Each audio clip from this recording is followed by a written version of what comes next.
Nasta Pandhawa tata Gatiwisaya Indriyaksa Sara Maruta Pamana Bana Margana iya remuk bubuk dadi rempet alas merentani dirusak dening menungsa kang neka sengkan tanpa sangkan bocah tumenggung wonten dawuh krek lampet brungkat kimpul mangkato kabeh cekelem kowe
Kendel Pandhawangi wah tak sawang cat ketok cat ora sikil murah nambah lemah kowe bangsaning demit iya apa rumangsamu papan iku ora ana sing tau reksa kowe ngawur ngawu gawar waton ngrubuhke wit-witan jaluk ora dawa umurmu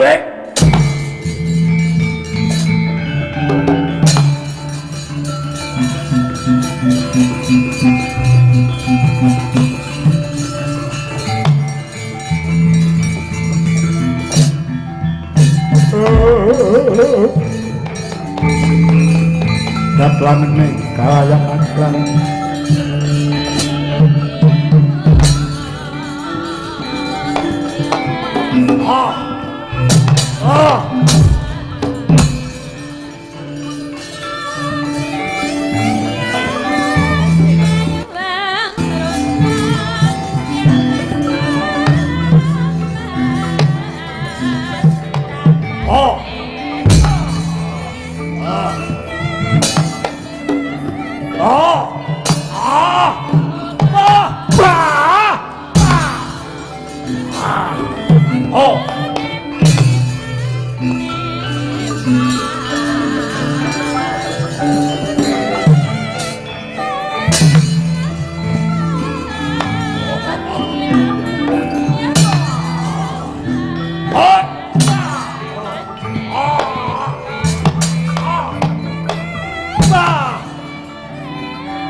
Rasa tenan kowe.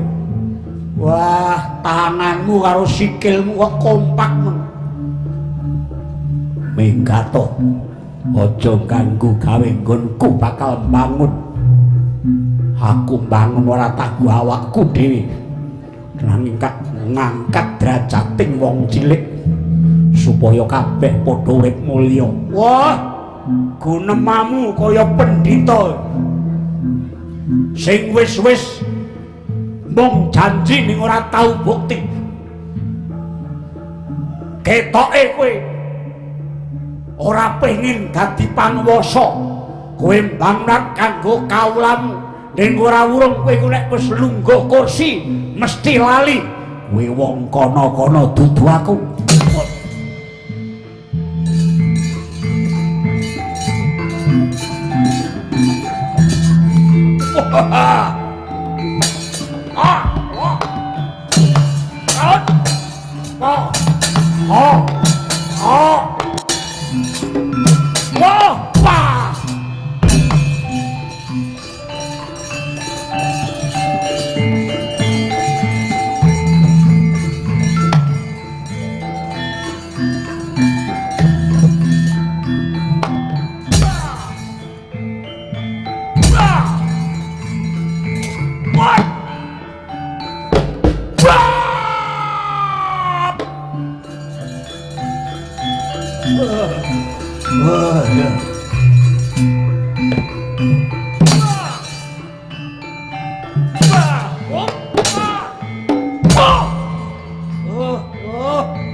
Jaya merata imbang-imbang mencapai dengan irimut dengan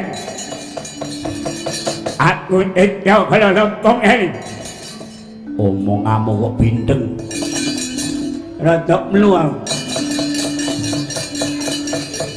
ayo aja memancing nak malamu manjok ke baruman reno panginamu remet hati lalaring tangan udah lidah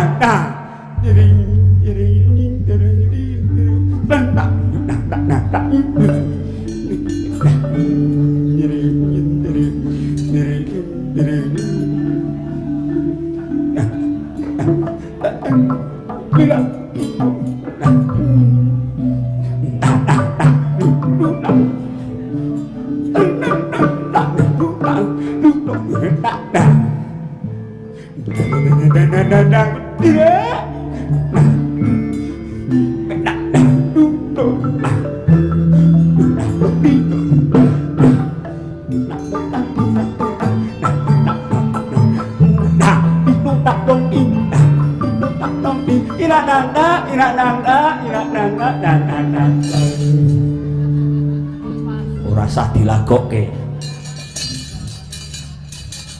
mbok diteruske lebari cangem perang kok dadak ngono kuwi utawa adem aku jeneng manggon ning hawa kaya ngene iki Najane manggon nggon ngowo adem ini terus bojone lemu kaya lemari. Nanti nek nisikep iso maknya. Kowe ngaliyah ora bisa. Kowe mung takkan cepet ana kene. Lekan golek momongan nguntik-untik macan nuru. Ora ngerti iki kangkaning cimpitan priprayangan. Kowe tekono kene wani ngrusak alat iki. Padha karo kowe sono nyawa. Minggat.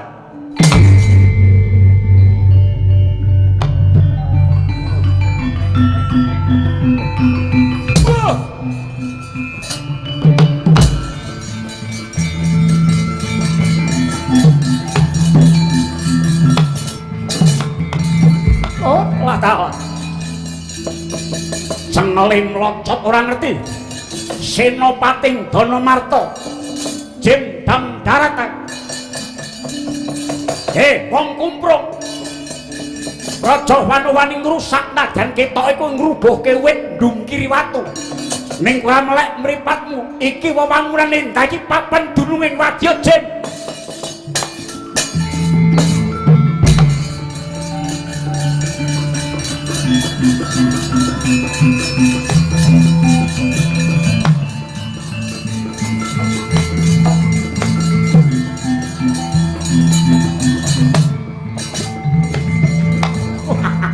Semekean kowe sapa cendang darat tetungguling para prawira wilanana kowe semingkir papan iki bakal tak nggo kutha anyar gawe mulyaning para kawulaku kawulane sapa upama dadi aku mah melu japurmu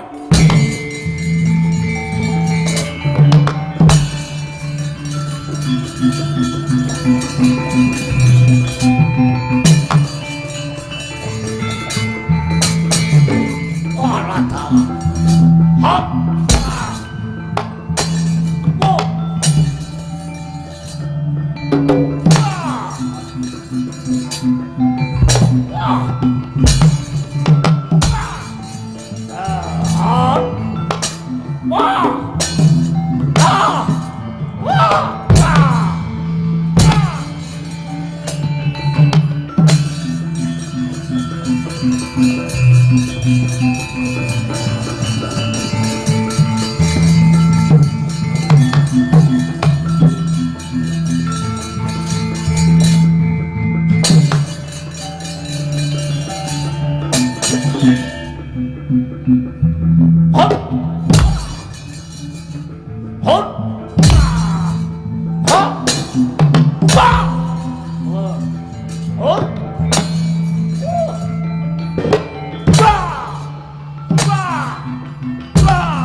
Kamang sambek pecah sancut gumregut anjing samudra kaya dreng wiraganyo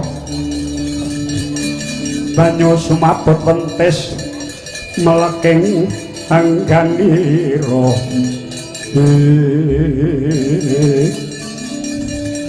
wah wah wah kowe pancen wong bosen urip kowe aja ngawur gawe rusak. Wah. Aku arep bangun papan anyar. Aku arep bangun papan ninggal negara ingkang kebak kamulyan. Weh, kowe wong ngimpi. Ucapmu celemongan alas gedhe semene jembare mbok ora arek dhewe. Ngendi ana wong gawe negara mung adolokol ngentekke otot. Kowe wong gemblung Bratasena. Lirena cupeten semene kekarepanmu. Wah, aku ora ngawur. Tekadku wis gembleng papan iki kudu dadi kutha enggal ing kebak pangarep-arep. Pancen menungsa kuwi nek duwe karep oke-oke bergudel. Merga kesulung nafsu kang ngongso-ongso nganti kowe ora eling yen to tumindakmu gawe rusak ing alam iki. Wit-witan gedhe mbok rubuhke, lemah watu mbok bungkiri, tlaga mbok uruki. Kewan-kewan mbok gusah saka papane. Wong pengung. Bumi iki dicipta dening sing gawe urip, ora mung kanggo menungsa ning kanggo kabeh titah.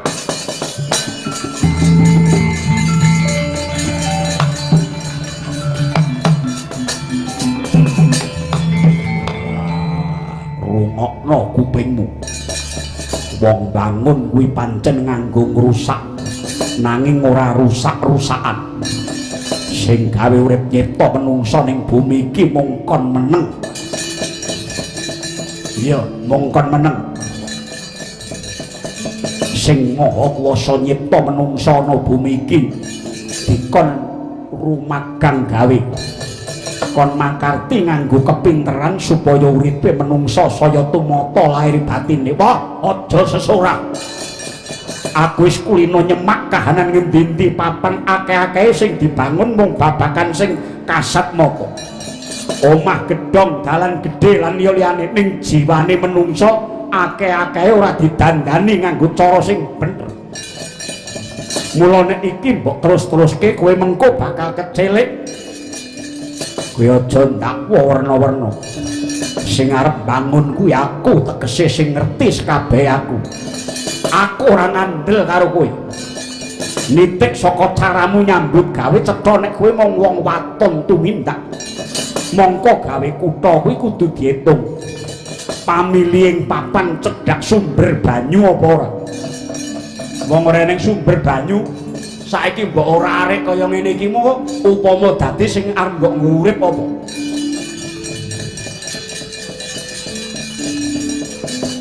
Etungen cacahing kali ana pira? Sumber golek pangan ya pangupa boga kuwi saka apa? Kira-kira arep dienggo madai wong pirang yuta. Mbutuhke lemah sepira jembare lan liya-liyane. Monggo tak sawang tumindakmu tanpa pitung babati babi wuta. Aku sing ora trima. Wah. Ora trima ketemu pirang perkara jar iki wewengkonku. Alas merentani iki tinggalane leluhurku. Kula aku sing wenang tumindak ana kene. Leluhur sapa?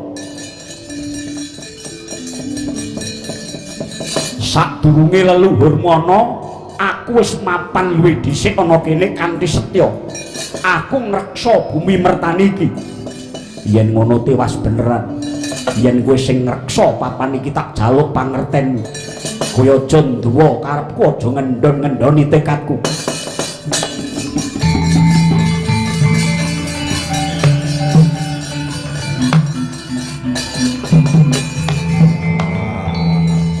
Saya gemendung ngendel-endelke. Aku wis bedhek kowe bangun mesti nganggo nyingkir-nyingkirke. Yen kowe ora nemokke cara sak jege urip papan iki mesti bakal dadi papan maksiat. Cangkem elek minggat.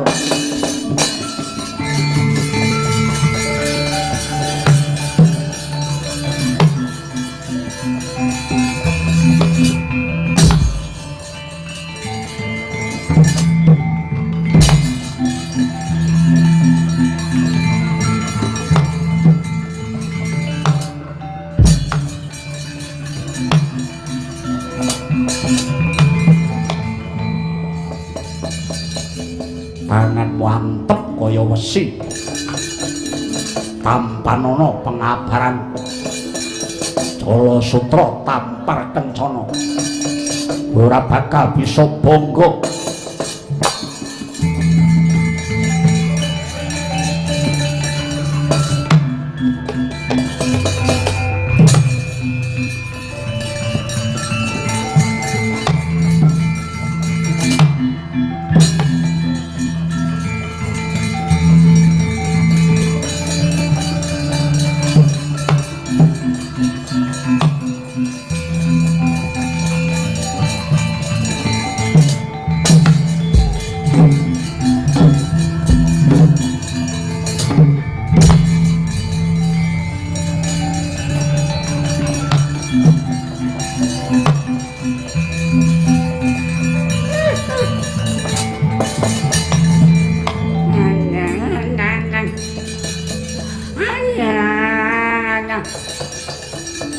oleh panganan kica ning aja dipateni dhisik diwet-wet ayo do disiksa ya cah ayo disiksa neno neno ne neno neno no no neno nang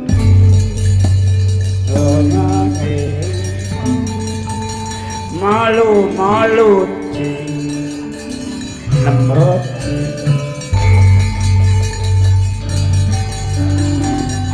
ya dadi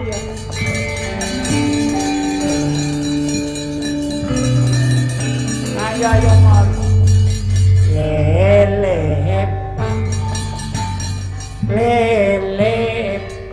abangan aku iwak men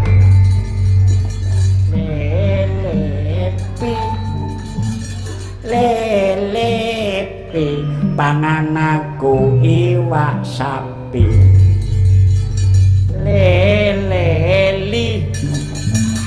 leleli pangan aku iwak telok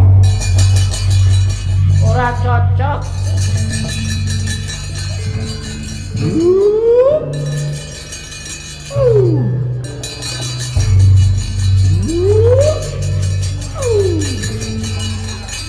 Mangku Joko Petruk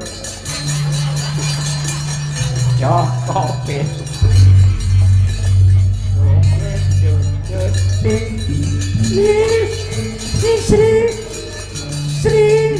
Sri waduh ketedun iki apa sing jenenge hernia mau enggak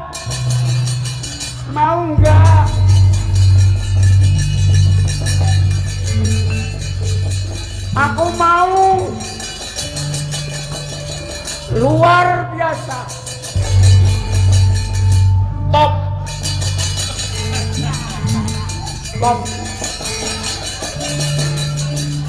dikai probo aku melu gosek lho kena di sendal ora lah tak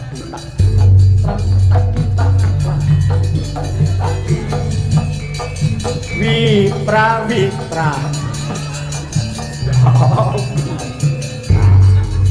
melu bapak kukuh Endrat Mono karo Pak De Indung makane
ya cerak kaya adoh yakti padha mapan dununge ing wewengkon alas merentani kang mapan ana ing sumber gumuling ya ing sumber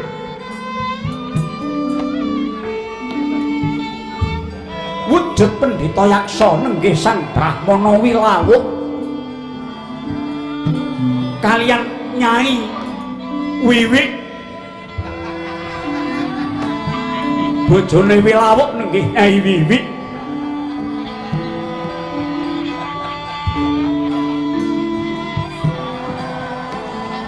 Aja mangkono pamudi asmarane. Banging driya mangun kum kan buan Deleno tanpa kanin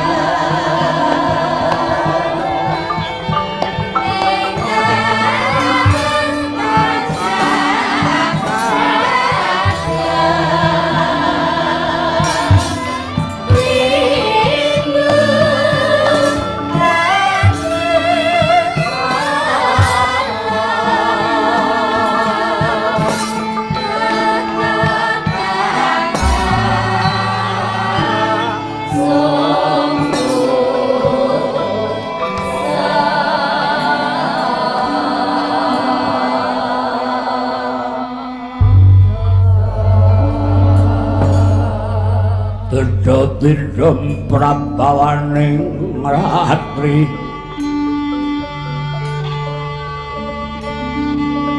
sasadara wus mandhel kawulan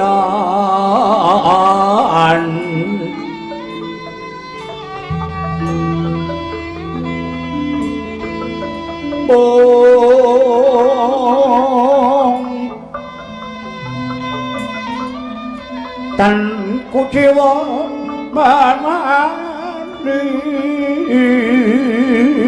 isih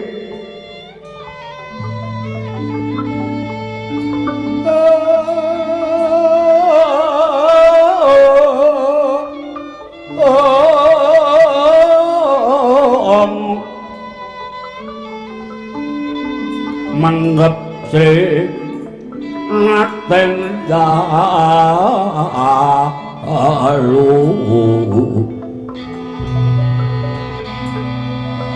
kene waka sangya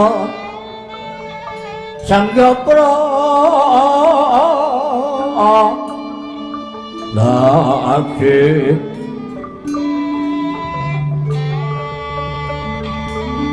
aklan neng Okrawala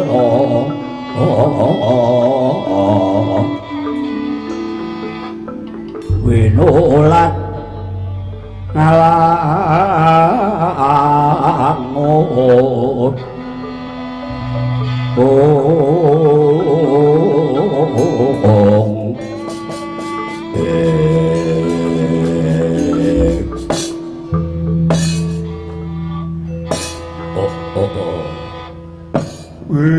lagi ngerti iki yen to ngaku sanga tutupaning loro.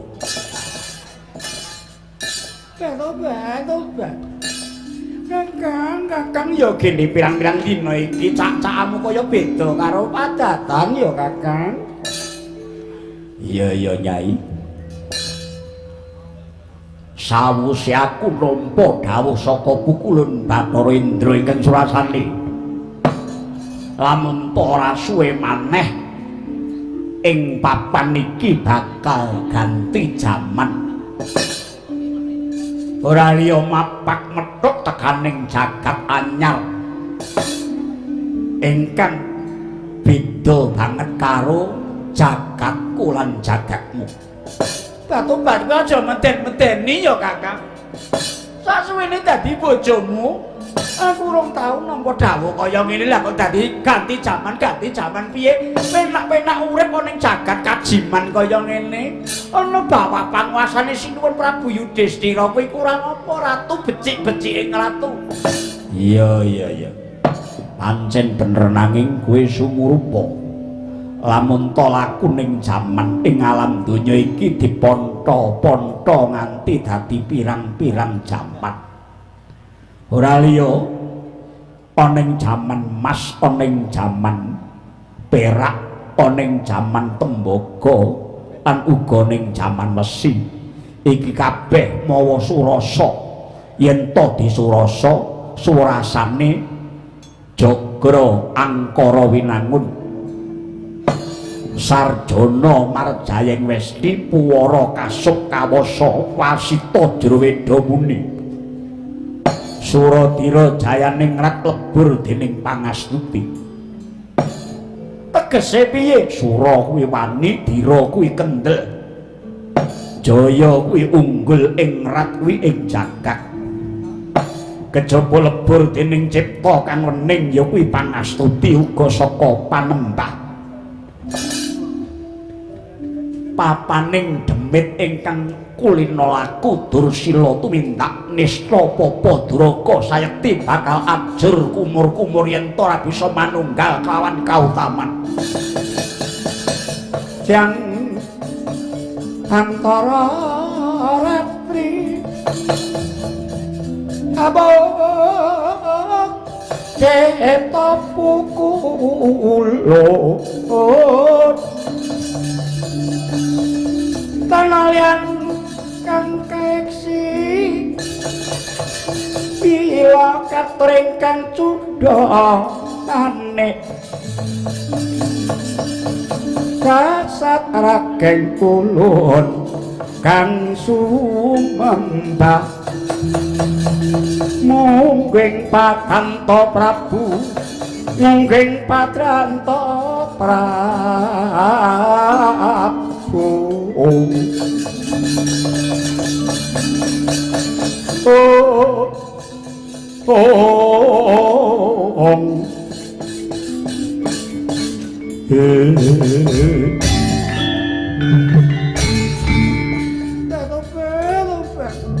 Kakang Wilawo iya apa wi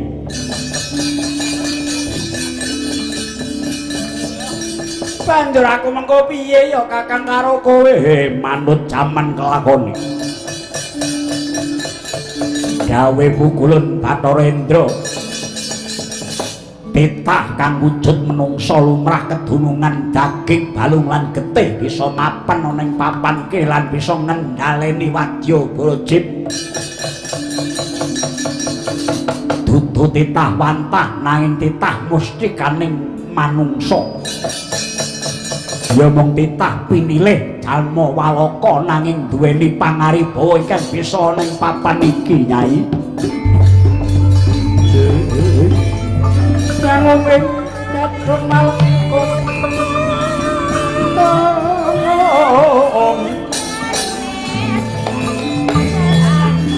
Dokes polukar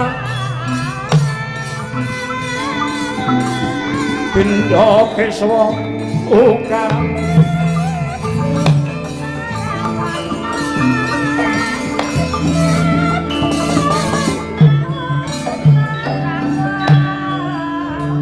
banjur karepmu piye wong lanang? Nggih. Aku njaluk pamit. Menyang endi Batobat? Aku arep nliti kahanan saindenging alas Mentani. Aku arep nitik lan nandha kira-kira satriya sing kaya ngapa ingkang bakal bisa mengko bawah kene. Batobat, sing prayitna ngati-ati pamilihmu ya Kakang. Lan aja kendho nggonmu njajaki titah sing mlebu mrene yen to kira-kira pantes tampanen ya Kakang ya pamujimu wae kan tak dalu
Slone ing wana gumli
Merdeka Ren, merdeka.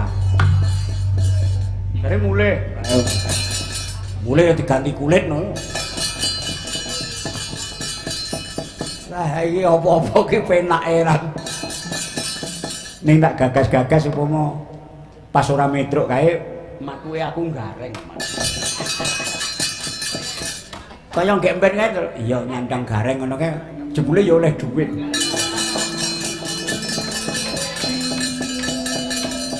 Lah glondore sapa ya? Anakku no. Siji sadibei siji glondor. Garenge aku dhewe ya. Berarti wong sak omah wong telu ki kompak. Lah bojomu truk ya Nanik Ramini. Malah wong sing renek-renek. Wah, matur sembah nuwun sing tanpa upama ya Kang Gareng. Iya iya. Ademe kaya ngene dulur-dulurku, waris-warisku saka Nawangan saka Banter saka Jeruk. Sak kiwa tengen iki kok cek tumplek-blek ngene. Wong adate wayangan nek ya meniki do resik. Ha iya iki nelakake utawa menandakan bahwa wayang itu masih dicintai oleh sebagian besar masyarakat. Iya. Lah nek wayang aja ngantek dirusak lah. Tenan. UNESCO Badan Dunia ngakoni adiluhunge wayang iki jebul ora mung sanggite, ora mung sastrane, ora mung dramane, ora mung gamelane, ora mung sindene ini jebul di dalam wayang itu banyak hal-hal yang bisa dipetik dalam kehidupan. Wah iya. Mula ya angel iki jane ling garap ki angel. Wong mayang iso rodok cetha rodok utuh ki kudu bab-bab sing bersifat teknis ki kudu di luar kepala. Oh iya ya le ya mula aku seneng muga-muga maju ning kahanan iki aja nganti kebablasan. Ya ngono ning aja ngono ya. Ya mo wayang ki nganggo entertain ya kenek pancen jamane wis kumar ngopo ning ya kudu nganggo komo-komo. Supaya dalange ya ketok rada duwe wibawa. Ah iya.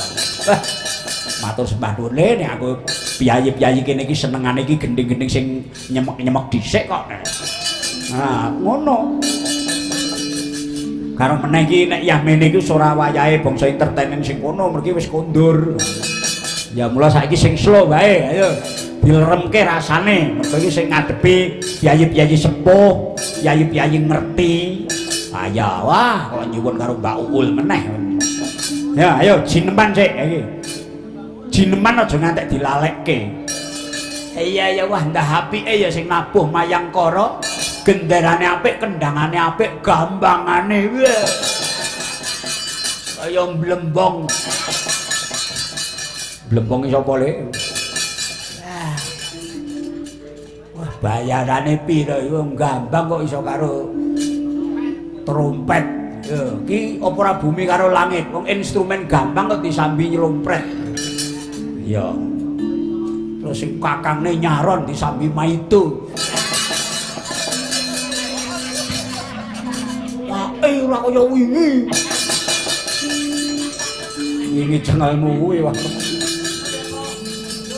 Ayo, Mbak Ul, jineman ya. Ayo Ul. Wah.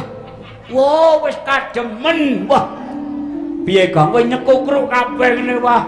Lah wong sing nonton iki jek kaya ngono kok kemulan wah.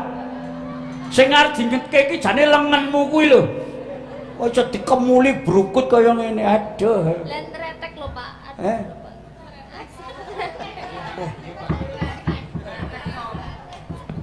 Iki ketularan basa kene iki. Lho, kula kan galek, basane tretek memang. Aduh. Lihat kayak ucuk-ucuk lu kayak ngeretek. Lihat nyate adem itu ora ilok lho.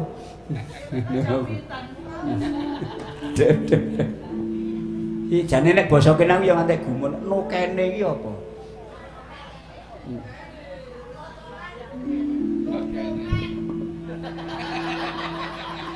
Lah no kene yo jeneng golek iwak no jimat mudar lho. Jimat mudar iki ora entuk blas ngono. Lha nyate wong gor. Gor ki apa, Gong? Gor ki yo blas ora entuk ki gor, blas ora oleh. Gor ambek jimat mudar. Ya kuwi mau tunggale sumpah iki, ambek pancekek. Cekek yo apa? Ayo Ul, ayo. Ya ngapa? Kula rumiyin janipun KKN wonten Kabupaten Pacitan, Bapak. Lho, KKN-mu ning Pacitan. Nggih, wonten Pacitan Desa Sukoharjo. Sukoharjo Kecamatan Pacitan. Oh. Nggih, ning kula nggih dolan wonten desa Gawang, desa pundi-pundi ning desa pundi mriki? Nggih, nembe sepisan menika, dereng nate mriki kula. Oh, dadi urung weruh ademe. Ternyata kok wonten daerah sing persis kados omah kula Trenggalek. Oh alah. Ademe. Ademe Gunung Merapi Purba. Kang Wonosari Yogyakarta. No ne. Kowe kok anggere diunekke jenengmu kok seneng. Aku seneng kae Mas Ibas mau nyanyi. Ademe Gunung Merapi Purba. Oh, aku terus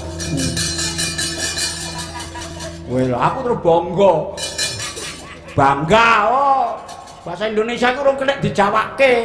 Karena bahasa Indonesia sing njupuk saka basa Jawa akeh. Senantiasa iki saka sanitiasa. Ngono-ngono kuwi akeh. Jawa Eka Dwitri. Eka Prasetya Pancakarsa. Oh, bempat ngono kae. Yo, ul. Dineman, iki senengane dulur-dulurku saka Nawangan sak kiwa tengene. Ya. Oh. Gadek dinding apa ulur kabang?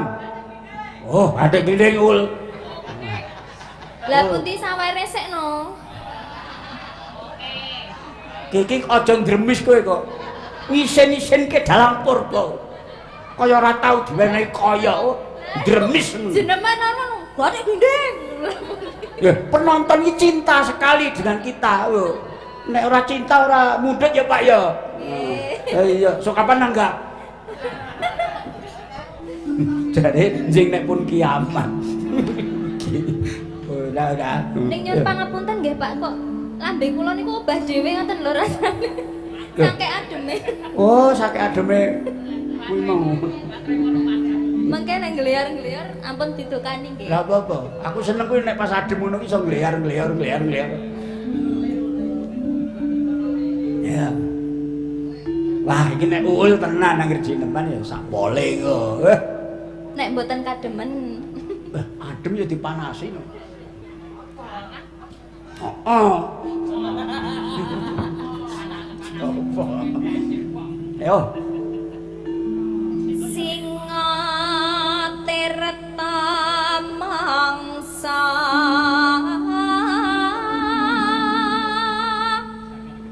jan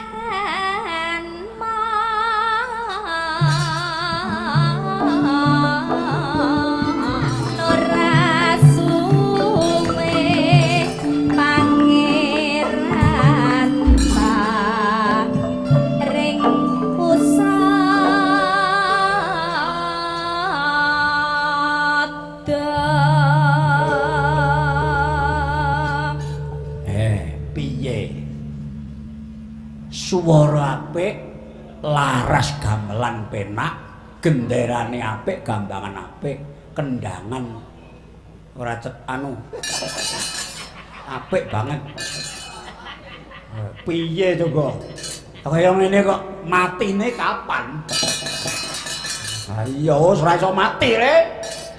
Kok wong Jawa kan rijik ngajeni karo budayane dhewe. Ora banget kesengsem katut karo budayane wong kono-kono. Wah, aku yakin kesenian wayang iki tetep nganti besok. Mula saiki ayo gamelan-gamelan iki duripke meneh.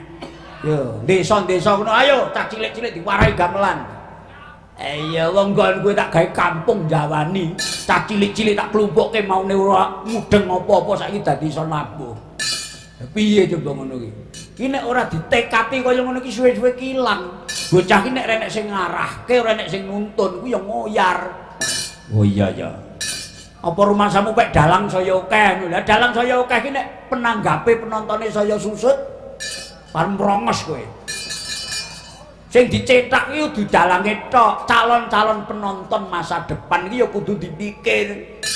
Carane supaya iso enek penonton masa depan bocah cilik saiki aja mbok ajari bahasa Indonesia terus, kuwi ajarane basa Jawa karo krama inggil. Kok bocah cilik-cilik kok senene iki Indonesia kabeh. Ora apa-apa nek Indonesia ki otomatis ning sekolahan mesti iso. Nek basa Jawa krama alus kuwi urung mesti iso. Wah mulane nek wayang kowe do ngarep-arep besok isih tetep lestari nek sing delok ki ya warana ngoko karo krama inggil wis kuwi tok lah wis rasa kawi-kawi ora usah ning krama inggil karo ngoko kuwi wis apik ya ayo ul ya terusno wah penake yo Pak nek ngene iki apike iku punya tegel ora 50-50 kok ora Dik Pak ora oh ya engko takane dhewe. Wih, tenan iki Pak iki. Wih, tepuk tangan Pak. Luar biasa.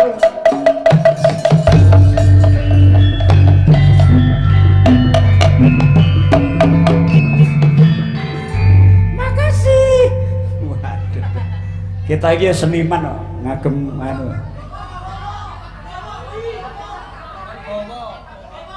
Oh, bawang. Oke, tindak mriki. Bapak-bapak maninggat wonten panggung gawe kula sing ageng klambi abang monggo bawa wonten mriki Pak Blangkon. Alah duwite ki engko le ngitung diitung wae. Gur kelong 50 kok lemu ngenes.